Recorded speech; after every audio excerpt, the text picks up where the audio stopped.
Hello and welcome to episode 17 of the Wisdom from the Akasha podcast. I am your host. My name is Susie and I am an Akashic Records teacher and practitioner. Before I get started on today's topic, I just want to say a huge thank you to everybody who listens to the podcast, who interacts on the podcast, who reach out to me on social media to tell me that the podcast is really helping you understand certain topics. I really do appreciate everybody's comments, everybody's feedbacks, and of course, any episode suggestions that you have, any topics that you've come across on your spiritual journey and you think I'd really like to hear Susie's perspective on that, please do feel free to always reach out to me. I will always take suggestions. I'm really enjoying this way of communicating with you all around the world. And of course, if there are any topics that I think I can expand upon, help give you some guidance on, I will always do so. So thank you to those who have reached out. I really love hearing your feedback. And if you haven't already reached out and you feel like you want to, please always do. In last week's episode, where I talked about the light codes and the internal and the external spiritualization, I mentioned that it's very important for all of us on our spiritual journey to take radical self-responsibility, to not expect a solar flare to do the work for us, to not expect a teacher to do the work for us. And today I really want to expand upon this point of radical self-responsibility and self-observation, and of course give you a couple of little practices to help you on your journey with this. And I'm going to do a deep dive into this so that you can understand why practices of self-observation and self-reflection lead to you being able to take radical self-responsibility. Radical self-responsibility is all about you taking responsibility for your own life, for your own spiritual development journey, for everything that is going on around you. And this move to radical self-responsibility marks the shift out of third dimensional victim consciousness into fourth dimensional, and obviously aiming for fifth dimensional consciousness. I'm going to do a separate episode on third, fourth, and fifth dimensional consciousness so you can feel into what these mean and feel into where am I operating, because what you're going to find is you're going to be shifting through third dimensional, fourth dimensional, and fifth dimensional consciousness all throughout your day. So I will do a separate episode on that, but this wanting to take radical self-responsibility is this movement from the contracted state of victim consciousness into a more expansive state of consciousness. This level of consciousness is much more aligned to your soul. You will have heard me mention before, this is not an evolutionary time of sitting at the feet of a guru. Everything you need on your spiritual development journey is already within you. This doesn't mean that spiritual teachers are redundant. I myself am an Akashic Records teacher, but a teacher's job in this age is to activate things that are already inside of you. For example, when I'm teaching the Akashic Records, through that teaching, I am activating within you your memories and your connection to the Akashic Records that already exists. It's not that I have a magic Akashic Records wand and that I wave it around and that all of a sudden you're able to access the Akashic Records. A teacher's job is to activate things that are already within you and to show you the way that they have already walked. It's the responsibility of the teacher to help you as much as they are able to guide you, but it's your responsibility to actually do the work and take the steps that are needed for you to be able to develop in whichever way that you feel called to develop. Sometimes people will reach out to me asking questions about my training and they will say, can you guarantee that if I take your training, I will be able to access the Akashic Records? And I will honestly answer no, because nobody can guarantee that. Your relationship and your connection to the Akashic Records is personal to you. I can absolutely promise you that I'm going to give you all of the information, all of the tools, all of the practices that you need to be able to access the Akashic Records. But you are the one who has to develop that relationship with your Akashic Records. And if things come up when you first start working with the Akashic Records, it's your responsibility to deal with them. I, of course, as your teacher, am there to guide you through. If things come up, For example, somebody reached out to me who's currently studying with me, and they mentioned that when they first open their Akashic Records, they feel that shift in consciousness, but they feel very lightheaded, they're feeling very dizzy. And I explained to them that this is a very normal part of that process. As you're experiencing opening up to and channeling higher consciousness, you're going to feel this. So that's my role as the teacher, is to provide that support, that guidance, and to help you on your journey, but you're the one who has to do the work. And in this case, the recommendation would be to make sure that you are grounding properly prior to accessing. The grounding is going to provide you with that foundation, with those roots, so that when you go up into higher consciousness, you're able to retrieve the information that you require and bring it back into physical reality. This takes this radical self-responsibility, you taking responsibility for your own spiritual development and your spiritual journey, taking guidance from teachers, from books, from YouTube videos, from podcasts like this, but then you going off and doing the practice is the most important thing. You cannot learn or rationally think your way to enlightenment. Remember that your brain is an organ designed to connect to, perceive, and interpret the third dimensional physical reality in which you exist for. It's not designed for accessing higher levels of consciousness. It can actually be quite detrimental for people who consume lots and lots and lots of information and then don't actually do the practices to support this. We have to remember that taking the information, allowing it to marinate, allowing it to work upon us, allowing it to activate those internal spiritualizing forces that I talked about last week is extremely important.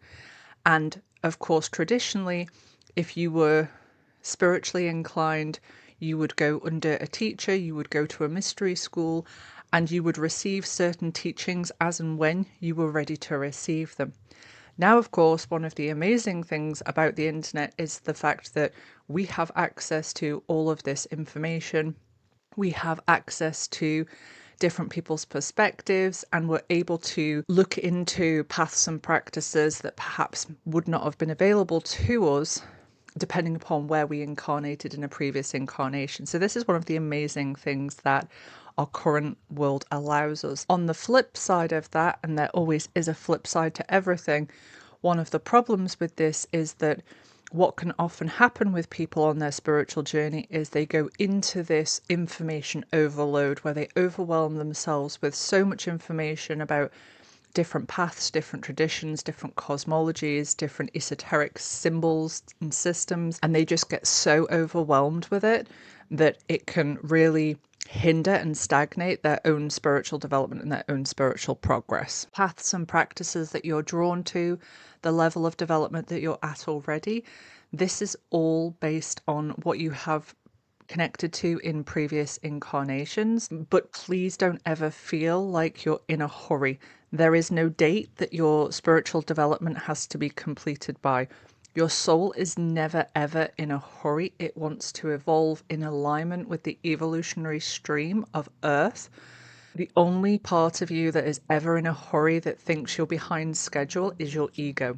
You are going to come across some amazing tools, and these tools are there to provide you with an explanation, but they are not there to provide you with an excuse. For example, the Akashic Records are able to provide you with this soul level perspective on your relationships, your life purpose, your spiritual practices, your career. In the Akashic Records, you're able to zoom out and get that soul level objective perspective. However, it is then up to you to make decisions with your free will based on the information that you have received. All of the systems out there, human design, astrology, archetypal work, these are all amazing tools, and please go with whatever you feel drawn to work with. But they are amazing tools for giving you an explanation and an understanding of yourself, but they do not give you excuses. It's not a case of, oh, well, I, for example, experienced witch wounding in a previous incarnation, so I'm just not going to show up authentically. I'm not going to share my wisdom. I'm not going to share my knowledge with others because I have this witch wounding, so I'm going to use that as an excuse not to move forward in this incarnation. All of these tools are designed to provide you with explanations and not excuses. Please never give your power away. There are too many forces at play that want to take your freedom and your sovereignty and your power away from you at this time. And I want you to always think, am I giving my power away to this practice, to this teacher, to this information, or am I going to take it, take what I need from it, use it, and move forward in my own spiritual development? Let's look at self-observation, self-reflection, and why these are so important. Of course, as I'm sure most of you are aware, meditation in one form or another is a foundational practice for most spiritual paths and practices that are out there. And meditation is a beautiful practice, but it can be very difficult for people when they are starting out on their spiritual journey. So I want to explain to you, first of all, why that is a lot of the time, and then secondly, give you some practices so that you can build up to perhaps a stronger meditation practice. I am not saying for 1 second, please don't meditate. If you are a meditator and you love that practice, that is amazing. But oftentimes what can happen is people will focus so much on trying to meditate and get frustrated that they just give up, or they will use meditation as a form of bypassing. So rather than dealing with stuff that is coming up for them in their real everyday life, they will go off, meditate, go access higher consciousness, but not actually bring any of the gifts of meditation back into their physical reality, into their day-to-day life. One of the reasons that meditation is so difficult for so many people is just because how busy our lives are and how little time we actually spend in what's called neutral energy. So neutral energy is where we are not actively creating something and where we're not actively consuming something. So we're not in active or passive energies, we're in neutral. So we're creating space for our thoughts, our emotions to arise. Have as humanity co-created a society in which spending time in this neutral energy is actually very rare. Whenever we get a free moment to ourselves, we will scroll the internet, we will put the TV on, we will always have something to distract us and to take us away from that neutral energy. There are, of course, reasons that this has happened from an esoteric perspective, which I'm not going to get into here. What I want to really impress upon you here is how important it is to, before you even attempt a meditation practice, to start carving out some neutral time in your day. Even if this is 5 minutes when you're drinking your morning coffee or 10 minutes before you're going to go to bed in the evening, creating this space for this neutral energy is extremely important when it comes to the practice of self-observation and self-reflection. You're then able to move into self-observation, and self-observation is exactly what it says. It is about sitting with and observing what is going on with you. I always recommend working through self-observation in the manner of working through the lower chakra system, because in doing so, what you're then doing is you're connecting to the energies of your first 3 energy bodies. This would look is you're going to first spend time connecting into the physical body. So you're not trying to go up into higher consciousness here. You're just going to sit and ask your body how it feels, what it needs from you today. Pay attention to what is going on. If there's any areas of tension, just be observant of the physical body itself. This is going to help you start connecting to that first level of the energy bodies, your etheric body, and understand where there are perhaps areas of tension, whether you're perhaps feeling different sensations, and just being observant and making a note of anything that is coming up during that time. Once you have completed that, my second suggestion would be to look at what emotions are coming up for you and not attaching to the emotion, but just being observant. So if you have fear arising, just acknowledging that fear is arising. Not attaching to an emotion is trying to put you into the energy of I'm observing the fear, I'm observing the anger, rather than I am scared or I am angry, rather than attaching and identifying with the emotion. So just paying attention to what emotions are coming up. This is going to connect you into the second level of your energy bodies, and this is your emotional body. It's very important when you do this to try to not get too into the brain, too analytic about why you're feeling a certain emotion, but just giving it permission to arise. Of course, this is going to be difficult if you have spent a lifetime repressing certain emotions. If you have a people pleaser archetype and you have been repressing your anger for your entire incarnation and then it starts to show up when you're in neutral energy, I don't want you to freak out about that. Just pay attention to it coming up. Oftentimes, when we're working with the first two levels of the energy body and those first two lower primary chakras, a lot of what is going to come up is stuff that is stored in the body, and you may not have that conscious understanding of why it is there. So it's very important just to be observant, pay attention to it coming up and try not to analyze why is this coming up for me at this time. I have no reason to feel this at this time. Please try to not do that. Once you have observed the emotional side, I then want you to move into paying attention to what thoughts are coming up. So this is connecting you into the third level of your energy bodies, which is your mental body. This can be a little bit tricky purely because of the amount of internal chatter most people have going on in their thoughts.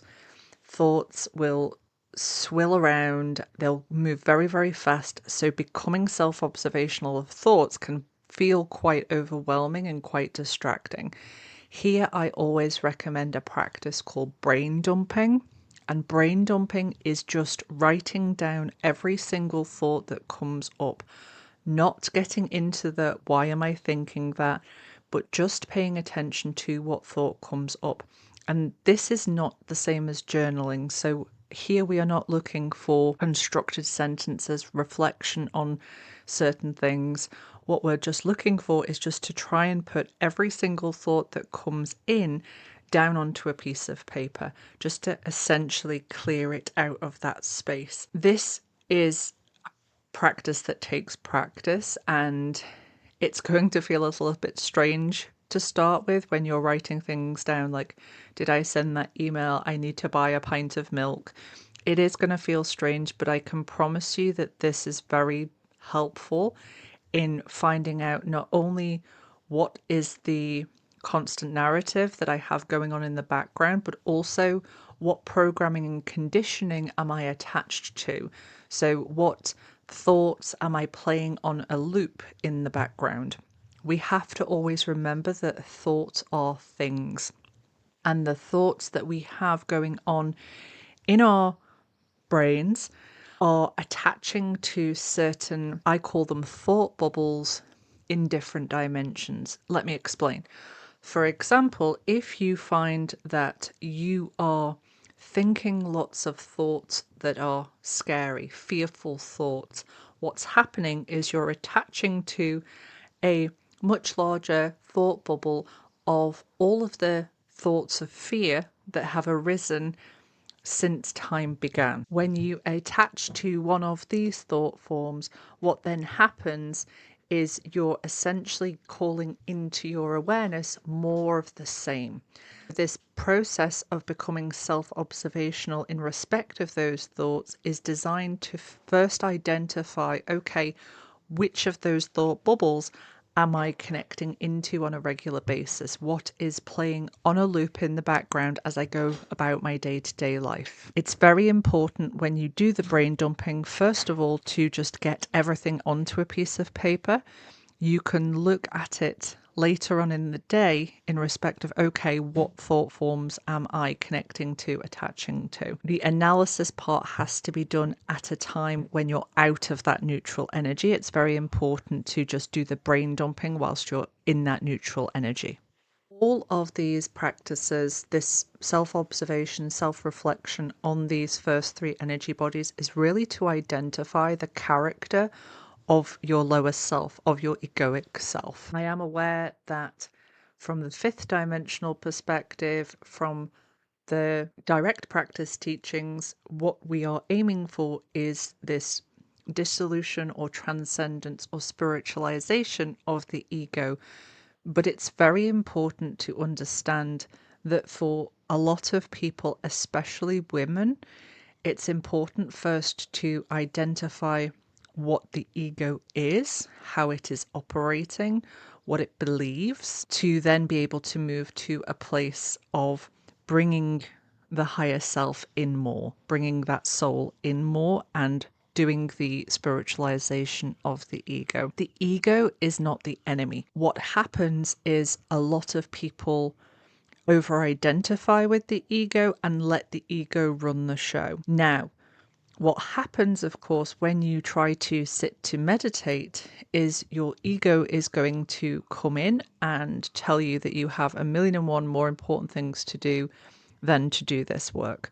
The ego does not like any practice where you're connecting to higher consciousness, because what you're doing when you're connecting to higher consciousness is you're remembering that you are an individualized fractal of source consciousness, and the ego doesn't like that. The ego wants you to think that you are separate, that you are all alone, and that you only have it to rely upon. These processes of self-observation and self-reflection are really about you understanding how that portion of your incarnation, that lower self, that egoic self, is operating in this current incarnation.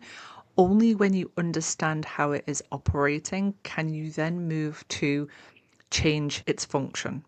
What you want to do is you want to be able to change the position of the ego from master to servant. If you are struggling to connect into either the physical body or the emotional body, you feel very disconnected to it, which is very normal for people who have experienced trauma, then I would highly recommend somatic practices, so body-based practices, just to start connecting back into your physical form.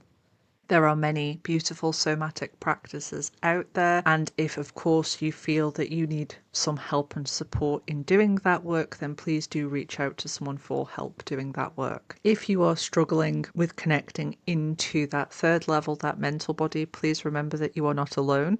It's very normal in our current age of distractions and no time in solitude, no time in neutral, to really struggle in that process, but I can promise it is a worthwhile practice to do so. If you already have established practices for connecting into the body, connecting into the emotions, connecting into that mental body, and you want to take it a step further, my next suggestion would be to start paying attention to your dreams.